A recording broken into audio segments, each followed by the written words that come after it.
പ്രീതിക്ക് സർക്കാർ ആശുപത്രിയോട് അത്ര താല്പര്യമില്ല. അവിടെ ഒരു വൃത്തിയും മെനയും ഉണ്ടാവില്ല. പിന്നെ മരുന്നാണെങ്കിൽ ചിലതൊക്കെ പുറത്തു നിന്നും വാങ്ങേണ്ടി വരും. പിന്നെ ശുചിമുറിയുടെ കാര്യം ഓർക്കാനേ വയ്യ. ആരെങ്കിലും കാണാൻ വന്നാൽ അതിനും പറ്റില്ല. ഇതൊക്കെ അച്ഛൻ സുഖമില്ലാതെ കിടന്നപ്പോൾ ഉണ്ടായ അനുഭവങ്ങളായിരുന്നു. പാവം ഇപ്പോൾ അച്ഛൻ ഓർമ്മയായിട്ട് 6 വർഷമായിരിക്കുന്നു. അതിനുശേഷം പിന്നെ സർക്കാർ ആശുപത്രികളോട് ഒരു വല്ലാത്ത മടുപ്പായിരുന്നു. അത് കാരണം പിന്നെ അതുവഴി പോയിട്ടുമില്ല. അച്ഛൻ്റെ കാലശേഷം പിന്നെ കാര്യമായ വയ്യായികയോ അവൾക്കോ അമ്മയ്ക്കോ വന്നില്ല. അതാണ് പ്രധാന കാരണം. ഇന്നിപ്പോൾ അവൾക്ക് പോകാതെ നിവർത്തിയില്ല. കാരണം അമ്മയ്ക്ക് 2 ദിവസമായി നല്ല പനിയും ഛർദിയുമുണ്ട്. അടുത്തുള്ള ക്ലിനിക്കിൽ കാണിച്ചപ്പോൾ പറഞ്ഞത് വൈറൽ പനിയാണ്, മാറിയില്ലെങ്കിൽ 4 നേരം ഇഞ്ചക്ഷൻ എടുക്കണം, എന്നാലേ ഭേദമാകൂ എന്ന. ഇപ്പോൾ കയ്യിലെ പൈസ അനുവദിക്കാത്തത് കൊണ്ട് മാത്രമാണ് സർക്കാർ ആശുപത്രിയിലേക്ക് വണ്ടി കയറിയത്. നാട്ടിൽ കാണിക്കുന്ന ഡോക്ടർ ഇവിടെ ആയതുകൊണ്ട് തന്നെ അദ്ദേഹം വേഗം അഡ്മിറ്റാക്കി ഇഞ്ചക്ഷനും ട്രിപ്പും ഒക്കെ എടുത്തു. എല്ലാം പെട്ടെന്ന് തന്നെ നടന്നു. അപ്പോഴാണ് അവൾ ചുറ്റും ഒന്ന് നോക്കിയത്. ഇപ്പോൾ പണ്ടത്തെ പോലെ ഒന്നുമല്ല കാര്യങ്ങൾ. എല്ലാം മാറിയിരിക്കുന്നു. എല്ലായിടത്തും നല്ല വൃത്തിയും വെടിപ്പും വന്നിട്ടുണ്ട്. ഇത് സർക്കാർ ആശുപത്രി തന്നെയല്ലേ? അവളിൽ ഒരു വിചിന്തനം ഉണ്ടായി. എല്ലാ സൗകര്യങ്ങളും ഉണ്ട്. അവൾക്കത് വല്ലാത്തൊരാശ്വാസമായി. കയ്യിലെ പൈസയ്ക്ക് വലിയ കേടുപാടുകളൊന്നും കൂടാതെ നല്ല ചികിത്സയും കിട്ടി. ഏതായാലും ഒരു 4 ദിവസം ഇവിടെ കിടക്കേണ്ടി വരും. അല്ലാതെ എന്ത് ചെയ്യാൻ? അവൾ അമ്മയെ ഒന്ന് നോക്കി. പാവം ഉറങ്ങുകയാണ്. ഉറങ്ങട്ടെ. ഇപ്പം ചെറിയൊരു ആശ്വാസം ഉണ്ടായിരിക്കും. അതായിരിക്കും ഉറങ്ങുന്നത്. വാർഡിൽ ഒരുപാട് പേരൊന്നുമില്ല. 10 പേർക്ക് കിടക്കാവുന്ന വാർഡിൽ ആകെ അമ്മയെയും കൂട്ടി 3 പേര്. അതിലൊരാൾ ഇന്ന് ഡിസ്ചാർജ് ആകുമെന്ന് പറയുന്നത് കേട്ടു. അപ്പോൾ ഇനി 2 പേര് മാത്രം. അതും ഒരാശ്വാസമായി. രാത്രി അമ്മയുടെ അടുത്തുള്ള ഈ ബെഡിൽ തന്നെ കിടക്കാം. അപ്പുറത്തുള്ളത് ഒരു ചേട്ടനാണ്. അതാണിപ്പോൾ ഒരു ചെറിയ പ്രോബ്ലമായി തോന്നുന്നത്. മുഖം കണ്ടിട്ട് ആളൊരു പാവമാണെന്ന് തോന്നുന്നു. ആൾ ഉറങ്ങുകയാണ്. അയാൾ എങ്ങനെയുള്ളവനാണ് എന്നറിയില്ലല്ലോ. ഇനി വല്ല ഉപദ്രവകാരനാണെങ്കിൽ ഉറക്കമില്ലാത്ത രാവുകളായിരിക്കുമല്ലോ ഇനിയുള്ള ദിവസങ്ങൾ. അവളിൽ ഒരു പേടി ഉടലെടുത്തു. അപ്പോഴാണ് 2 സിസ്റ്റർമാർ വന്ന് അയാളെ വിളിച്ചുണർത്തിയത്. ഉറക്കച്ചടവോടെ അയാൾ പതിയെ എണീറ്റു. സിസ്റ്റർമാർ വളരെ സന്തോഷത്തോടെ എന്തൊക്കെയോ ചോദിക്കുന്നു. ചിരിച്ചുകൊണ്ട് അയാൾ എല്ലാവരോടും മറുപടി പറയുന്നുണ്ടായിരുന്നു. ആളൊരു സൗമ്യ സ്വഭാവക്കാരനാണെന്ന് തോന്നുന്നു. അവളിൽ തെല്ലൊരാശ്വാസമായി. അമ്മ ഉണർന്ന് അവളോട് ചോദിച്ചു, മോളെ കഞ്ഞിയിരിപ്പുണ്ടോ? നല്ല വിശപ്പ് തോന്നുന്നു. ഉണ്ടല്ലോ അമ്മേ. അവളൊരു പാത്രത്തിൽ കുറച്ച് കഞ്ഞിയെടുത്ത് അമ്മയ്ക്ക് കൊടുത്തു. സമയം വീണ്ടും കടന്നുപോയി. അമ്മ പതിയെ വീണ്ടും വീണ്ടും ചെറിയ മയക്കത്തിലായി. വേറെ ഒന്നും ചെയ്യാനില്ലാത്തതുകൊണ്ട് അവൾ അമ്മയുടെ അടുത്തുള്ള ഒരു കട്ടിലിൽ ഇടം പിടിച്ചു. കയ്യിൽ കരുതി ഒരു ബുക്കെടുത്ത് വായിക്കാൻ തുടങ്ങി. പതിയെ അവളൊന്ന് മയങ്ങി. പെട്ടെന്നൊരു വിളി കേട്ടാണ് അവൾ ഉണർന്നത്. പിറകിൽ അയാളായിരുന്നു. എന്താ? അമ്മ 1-2 പ്രാവശ്യം വിളിച്ചിരുന്നു. ഇയാൾ കേട്ടില്ല. അപ്പോൾ വിളിച്ചതാട്ടോ, സോറി. അമ്മ വീണ്ടും ഉറങ്ങിയിട്ടുണ്ട്. ഇനി ഉണർത്തേണ്ടാട്ടോ. ഇയാൾ നന്നായി ഉറങ്ങിയല്ലേ? ചെറുതായിട്ട്. എന്താ ഇയാളുടെ പേര്? പ്രീത. ഞാൻ വിനോദ്. അമ്മയ്ക്ക് എന്താ പനിയാണോ? അതെ, പനിയും ഛർദിയുണ്ട്. ഇപ്പം കുറവുണ്ട്. 4 ദിവസത്തെ ഇഞ്ചക്ഷനുണ്ട്. എനിക്കും പനി തന്നെയായിരുന്നു. കൂടെ ആരും ഇല്ലാത്തതുകൊണ്ട് വല്ലാതെ കൂടുന്നതിന് മുമ്പ് ഇങ്ങോട്ട് വന്ന് അഡ്മിറ്റായി. അതെയോ? ഇയാളെന്തെങ്കിലും ജോലി ചെയ്യുന്നുണ്ടോ? ജോലിയൊന്നുമില്ല. ഓ, അച്ഛനെ ഒന്നും കണ്ടില്ല. ഇയാൾ മാത്രമേ കൂടെ പോന്നുള്ളൂ? ഞാനും അമ്മയും മാത്രമേ വീട്ടിലുള്ളൂ. പിന്നെ ബന്ധുക്കൾ പേരിൽ മാത്രമേ ഉള്ളൂ. ഹോ, അപ്പോൾ ഇയാൾ ഭാഗ്യവതിയാണല്ലോ. എന്താ ഇയാൾ കളിയാക്കിയതാണോ? ഹേയ് അല്ലെന്നേ. എനിക്കും ആരുമില്ല. കൂട്ടിനോ കുടുംബമോ ഒന്നും. ഒറ്റത്തടിയായി അങ്ങനെ ആർക്കും വേണ്ടാതെ അങ്ങനെ ജീവിക്കുന്നു. അപ്പോൾ നിങ്ങളുടെ അച്ഛനും അമ്മയും? അവർ ആരായെന്ന് പോലും എനിക്കറിയില്ല. ജനിച്ചതും പഠിച്ചതും ഒക്കെ ഒരു അനാഥമന്ദിരത്തിലായിരുന്നു. ഡിഗ്രിക്കായപ്പോൾ ഞാൻ അവിടെ നിന്നിറങ്ങി. പിന്നെ പല ജോലികളും ചെയ്തു. പല നാടുകളിലും എത്തിപ്പെട്ടു. ഇപ്പോൾ നിങ്ങളുടെ വീടെവിടെ? വീടിപ്പോൾ ഇവിടെ അടുത്ത് തന്നെയാണ്. വാടകയ്ക്കായിരുന്നു. ഈ ഇടയ്ക്ക് അതിൻ്റെ ഉടമസ്ഥൻ മരിച്ചു. പക്ഷെ ആ വീട് അയാൾ എൻ്റെ പേരിൽ എഴുതി വെച്ചിരുന്നു. കൂടെ ഒരു എഴുത്തുണ്ടായിരുന്നു. എന്തായിരുന്നു എഴുത്തിൽ? 5 വർഷമായി നിൻ്റെ അടുത്ത് നിന്നും വാടകയായി ഞാൻ വാങ്ങിയത് ഈ ചെറിയ വീടിൻ്റെ വിലയായിരുന്നു. ഇതായിരുന്നു എഴുത്തിൽ ആകെ. ഈ ലോകത്ത് കൂടെ എന്നും ഉണ്ടായിരുന്നത് അദ്ദേഹമായിരുന്നു. ഇപ്പോൾ ആരുമില്ല. എൻ്റെ ജീവിതവും ഏതാണ്ട് ഇതുപോലെ തന്നെ. അച്ഛനുണ്ടായിരുന്ന കാലം നല്ല കാലമായിരുന്നു. അച്ഛൻ പോയപ്പോൾ എല്ലാം പോയി. ഇപ്പം ഞാനും അമ്മയേ ഉള്ളൂ. അപ്പോൾ വീട്ടിലെ കാര്യങ്ങളൊക്കെ എങ്ങനെ നടക്കുന്നു? അച്ഛൻ ടൗണിലൊരു കെട്ടിടം എടുത്തിരുന്നു.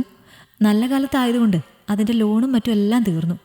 ഇപ്പോൾ ആ കെട്ടിടത്തിൽ ബാങ്കും വേറെ 2 ഓഫീസും കൂടി പ്രവർത്തിക്കുന്നുണ്ട്. അതിൽ നിന്നും കിട്ടുന്ന വരുമാനം തന്നെ ധാരാളമാണ്. പിന്നെ ഞാൻ കൂടുതലൊന്നും പഠിച്ചിട്ടില്ല. അതെന്താ പിന്നെ പഠിക്കാഞ്ഞത്? അത് പിന്നെ അച്ഛൻ്റെ മരണശേഷം അമ്മയെ തനിച്ചാക്കി എവിടെയും പോകാനും തോന്നിയില്ല. അമ്മയുടെ കൂടെ അങ്ങനെ കൂടി. പിന്നെ അമ്മയ്ക്കും അതൊരു ആശ്വാസമായിരുന്നു. നിങ്ങൾക്കെന്താ ജോലി? ജോലി ഒരു ബൈക്ക് വർക്ക്ഷോപ്പുണ്ട്. ബൈക്കുകൾ ചെറിയ വിലക്കെടുക്കും, എന്നിട്ട് ഫുൾ കണ്ടീഷനാക്കി വിൽക്കും. അമ്മ വിളിക്കുന്നുണ്ട്, ഞാൻ വരാട്ടോ. അവൾ അമ്മയുടെ അടുത്തേക്ക് ചെന്നു. അമ്മയ്ക്ക് വേണ്ട കാര്യങ്ങളൊക്കെ ചെയ്തു കൊടുത്തു. അപ്പോഴേക്കും അയാൾ അവളെ നോക്കിക്കൊണ്ടിരിക്കുകയായിരുന്നു. പെട്ടെന്ന് അവളെ കണ്ടപ്പോൾ അയാൾ നോട്ടം ഒരു ചമ്മലോടെ പിൻവലിച്ചു. അവളിലൊരു പുതിയ ഉണർവുണ്ടായിരുന്നു. കുറച്ചു നേരം സംസാരിച്ചപ്പോഴേക്കും അവൾക്ക് അയാളോട് എന്തൊക്കെയോ തോന്നി തുടങ്ങിയിരുന്നു. ഒരു പാവാണെന്ന് തോന്നുന്നു. ആരും ഇല്ലാതെ വളർന്നതുകൊണ്ട് സ്വന്തത്തിനും ബന്ധത്തിനും വിലയുണ്ടാകും. അമ്മയും അച്ഛനും ആരാണെന്ന് പോലും അറിയില്ല. ജീവിച്ചത് മുഴുവൻ തനിച്ചായി മാത്രം. അവളും അയാളെ നോക്കി. അപ്പോഴേക്കും 2 സിസ്റ്റർമാർ വന്ന് അയാളോട് എന്തൊക്കെയോ സംസാരിച്ച് ചിരിക്കുന്നു. അത് കണ്ടപ്പോൾ അവളിൽ ഒരു ചെറിയ അസൂയ തോന്നിയോ എന്നൊരു സംശയം. നമ്മുടേതെന്ന് തോന്നുന്ന പലതും മറ്റുള്ളവരുടേതാകുമോ എന്നൊരു ചിന്തയാണ്. പിന്നെയുള്ള ദിവസങ്ങളിൽ അയാളോട് കൂടുതലെടുത്തു. കുറേ നേരം സംസാരിച്ചു. അവളിൽ അയാളെക്കുറിച്ചുള്ള സ്വപ്നങ്ങൾ മെല്ലെ തളിരെടുത്ത് തുടങ്ങിയിരുന്നു. അമ്മയുടെ അസുഖം മാറി തുടങ്ങിയപ്പോൾ അവളുടെ മനസ്സിൻ്റെ അസുഖം തുടങ്ങുകയായിരുന്നു.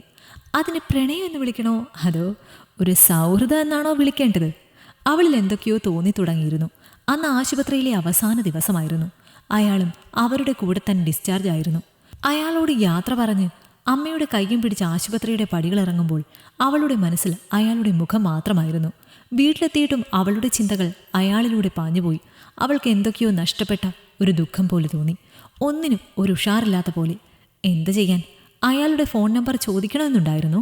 പക്ഷെ പിന്നെ എപ്പോഴും അത് മറന്ന്. അവൾക്കത് ഒരു വലിയ നഷ്ടമായി തോന്നി. സമയം ഇഴഞ്ഞു പോകുന്നതായി തോന്നി. 2 ദിവസം അങ്ങനെ കൊഴിഞ്ഞുപോയി. പിറ്റേ ദിവസം വൈകുന്നേരം ആയപ്പോൾ അവൾ അമ്മയോട് പറഞ്ഞു, അമ്മേ, ഞാനൊന്ന് അമ്പലത്തിൽ പോയി വരാം. പെട്ടെന്നിങ്ങ് വന്നോളണം കേട്ടോ. ആ ശരി അമ്മേ. വിരിഞ്ഞു നിൽക്കുന്ന പൂവുകൾക്ക് പോലും ഒരു ഭംഗിയില്ലാത്ത പോലെ അവൾക്ക് തോന്നി. അവൾ അമ്പലത്തിലേക്ക് ധൃതിയിൽ നടന്നു. മനസ്സിൻ്റെ എല്ലാ വിഷമവും ഒരുക്കി തീർക്കണമെങ്കിൽ കൃഷ്ണൻ്റെ മുന്നിൽ ചെന്ന് ഹൃദയം പൊട്ടി പ്രാർത്ഥിച്ചാൽ മതിയെന്ന് അമ്മ പലപ്പോഴും അവളോട് പറഞ്ഞിട്ടുണ്ട്. അത് പലപ്പോഴും അവളിൽ ആശ്വാസത്തിൻ്റെ വിത്തുകൾ മുളപ്പിച്ചിട്ടുണ്ട്. അവൾ അമ്പലത്തിലെത്തി നേരെ ശ്രീകോവിലിൻ്റെ അടുത്ത് ചെന്ന് കണ്ണുകൾ അടച്ച് കുറേ നേരം മൗനമായി പ്രാർത്ഥിച്ചു. പിന്നെ കണ്ണുകൾ മെല്ലെ തുറന്നു. എവിടെ നിന്നോ ഒരു കുളിർക്കാറ്റ് വന്ന് അവളെ മെല്ലെ തലോടി. മനസ്സും ശരീരവും ഒരുപോലെ കുളിരണിഞ്ഞു. അവളിൽ ആശ്വാസത്തിൻ്റെ നെടുവീർപ്പുണർന്നു. പതിയെ അമ്പലത്തിൽ നിന്നും പുറത്തു വന്നപ്പോൾ ഒരാൾ അവിടെ നിൽപ്പുണ്ടായിരുന്നു. അതെ, അയാൾ തന്നെ. അവളുടെ ഹൃദയം തുടിച്ചു. അയാൾ മെല്ലെ വന്ന് അവളോട് ചോദിച്ചു, എന്താ പ്രീതേ, കുറേ നേരമായല്ലോ പ്രാർത്ഥിക്കുന്നു, എന്തു പറ്റി?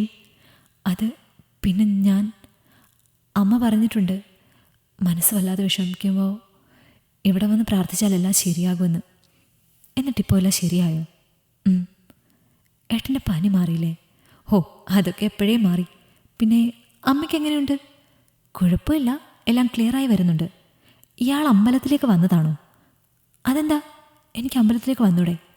മനസ്സിലെ വിഷമങ്ങൾ മാറ്റാൻ ഇവിടെ വന്നാൽ മതിയെന്ന് എനിക്ക് പറഞ്ഞു തരാൻ അമ്മ ഉണ്ടായിരുന്നില്ല. അതുകൊണ്ട് ഞാൻ സ്വയം വന്നതാണ്. ഹോ, എന്നാ ശരി. ഇനി മനസ്സിന് വിഷമം ഉണ്ടാകുമ്പോൾ ഇവിടെ വരുമോ? ഹോ, നീയല്ലേ എൻ്റെ മനസ്സിൻ്റെ സമാധാനം കളഞ്ഞത്. നീ ഇവിടെ ഉണ്ടെങ്കിൽ പിന്നെ എനിക്ക് വേറെ എന്താ വേണ്ടത്? എന്താ? സോറി, അന്ന് ആശുപത്രിയിൽ വെച്ച് മാത്രമല്ല, ഞാൻ പലപ്പോഴും ഇയാളെ കണ്ടിട്ടുണ്ട്. അന്ന് മുതൽ തുടങ്ങിയതാണ് ഈ സമാധാനമില്ലായ്മ. ഈ കൃഷ്ണൻ്റെ മുൻപിൽ വെച്ച് ഞാൻ പറയുന്നു, ഇഷ്ടമാണ് മോളെ, നിന്നെ ഒരുപാട്. എൻ്റെ ജീവസ്പന്ദനം നിലയ്ക്കുവോളം ഞാൻ നിന്നെ പൊന്നുപോലെ നോക്കാം. വരുമോ എൻ്റെ മാലാഖയായി ഈ ജീവിതാവസാനം വരെ? അവൾ കേൾക്കാൻ കുതിച്ച വാക്കുകൾ അയാളിൽ നിന്നും പെട്ടെന്ന് കേട്ടപ്പോൾ അവൾക്ക് ഈ ലോകം പിടിച്ചടക്കിയ സന്തോഷമായിരുന്നു. അതിൻ്റെ സൂചകമായി അവളുടെ ഭംഗിയാർന്ന നയനങ്ങൾ ഈറനണിഞ്ഞു. അവൾ വിറയാർന്ന ശബ്ദത്തോടെ അയാളോട് പറഞ്ഞു, ഇഷ്ടമാണ് ഒരുപാട്. അപ്പോൾ ഇതാണ് എൻ്റെ കാർഡ്. ഇതിലുള്ള നമ്പറിൽ വിളിച്ചാൽ മതി കേട്ടോ. വീട്ടിലമ്മ തനിച്ചല്ലേ ഉള്ളൂ. അപ്പോൾ ശരി, നാളെ കാണാം. അയാൾ അവളോട് യാത്ര പറഞ്ഞിറങ്ങി. അയാളുടെ കണ്ണുകളിലും ജലരേഖകൾ തളം കെട്ടി നിന്നിരുന്നു. തിരിച്ചു പോകുമ്പോൾ അവൾക്ക് നേരത്തെ കണ്ട പൂവുകൾക്ക് വല്ലാത്ത ഭംഗി വന്നതായി തോന്നി. ഹൃദയങ്ങൾ തമ്മിലറിയുന്ന പ്രണയങ്ങൾക്ക് എന്നും ഒരു പ്രത്യേക ഭംഗി തന്നെയായിരിക്കും. അവളുടെ ആ കുഞ്ഞു മനസ്സിൽ ഒരു പൂക്കാലം തന്നെ അയാൾ തീർത്തു. ഇടവഴികളിലൂടെ അപ്പോഴും തണുത്ത കാറ്റ് അവളെ ആവരണം ചെയ്യുന്നുണ്ടായിരുന്നു. ഈ കഥ നിങ്ങൾക്കിഷ്ടമായെങ്കിൽ ലൈക്ക് ചെയ്യൂ.